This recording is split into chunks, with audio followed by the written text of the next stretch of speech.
इतके फुलं आले त्याला, पण एवढी एकच लागली त्याला. बाकीच्या फुलांनी जळून जाते ते उष्णतेमुळे. भरपूर फुलं आहेत आले. मला आज या काकडीची रेसिपी बनवू. आणि सोपा त्यासाठी आज काय करणार आपण, साधा पांढरा भात करायचा आणि त्याच्यासोबत खायला ना काकडीची तमिळी करायची. त्याची रेसिपी मी तुमच्यासोबत शेअर करते. खायला अप्रतिम लागते आणि करायला तर अगदी झटपट, उन्हाळ्यासाठी खास.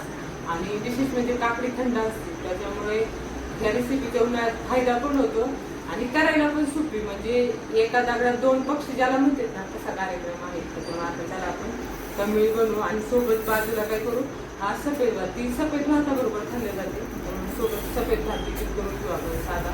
चला तर आता रेसिपी करूया.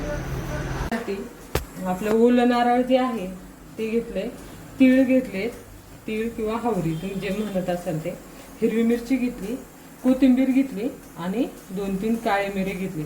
आता ही काकडी काय करायची, याच्यावरचे कातड जे आहेत ते छिलून घ्यायचं आणि कट करून मिक्सरला बारीक करून घ्यायची. चला तर आता बाकीची प्रोसेस बघून घेऊया. भांड्यात आपण नारळ घातलेले आहे आणि आता काकडी घालतोय. त्यानंतर कोथिंबीर,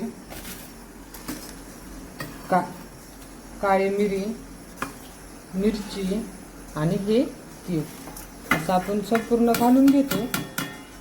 त्यासोबत तुम्ही कढीपत्ता देखील घालू शकतात. कढीपत्ता पण थंड असतो पोटाला, त्यामुळे आपण काय करूया, अगदी थोडासा कढीपत्ता घालूया. थोडासा कढीपत्ता घातलाय आणि आता त्याला छान पाणी टाकून काय करून घेऊया, आपण वाटून घेऊया. आपण तमिळीची रेसिपी करायला घेणार आहोत.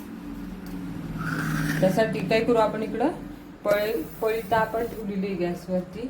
पळी गरम होतीये तोपर्यंत काय करायचं, आता इकडं ताक ओतून घेऊया पातेल्यात. ताक असेल तरी चालेल किंवा दही जर असेल ना तर दह्याला थोडंसं पाणी टाकून विसरून घ्यायचं. आपण साधारणतः एवढं ताक घेतलेलं आहे. आता ह्याच्यात काय करणार, तर आपण जे मसाला वाटून घेतलाय ना काकडीचा, तो ह्यामध्ये घालून घेणार आहोत.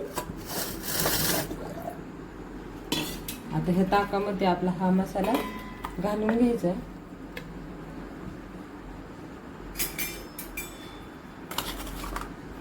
घालायचं राहिलं होतं, चवीनुसार मीठ घालून घेऊया. मला हातानेच मीठ परफेक्ट घालता येतं बरं का, त्याच्यामुळे मी काही चमचा वगैरे आमच्या मिठाच्या बरणीतच नसतो. हे छान हलवून घ्यायचं. पळीमध्ये आता आपण काय करणार आहोत, तेल घालणार आहोत.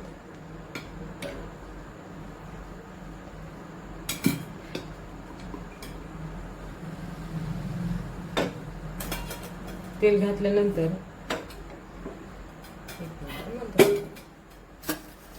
थोडस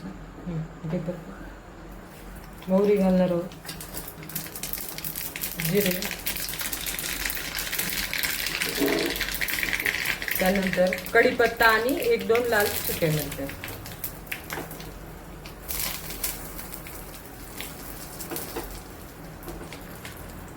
फोडणी छान झाली की आपण आता ह्याच्यावरती ती घालून घेणार आहोत. फोडण्याचं घालून घ्यायचं आणि पटकन असं झाकण ठेवून घ्यायचं. मस्त फोडणीचा वास येईल. बघू शकतात किती छान झाली. 2 मिनिटात हे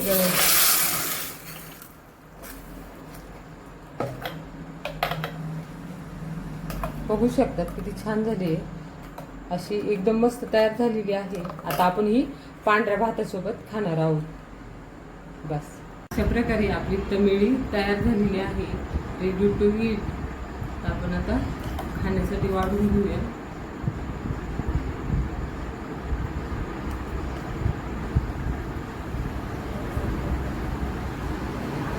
एक फोटो घ्या.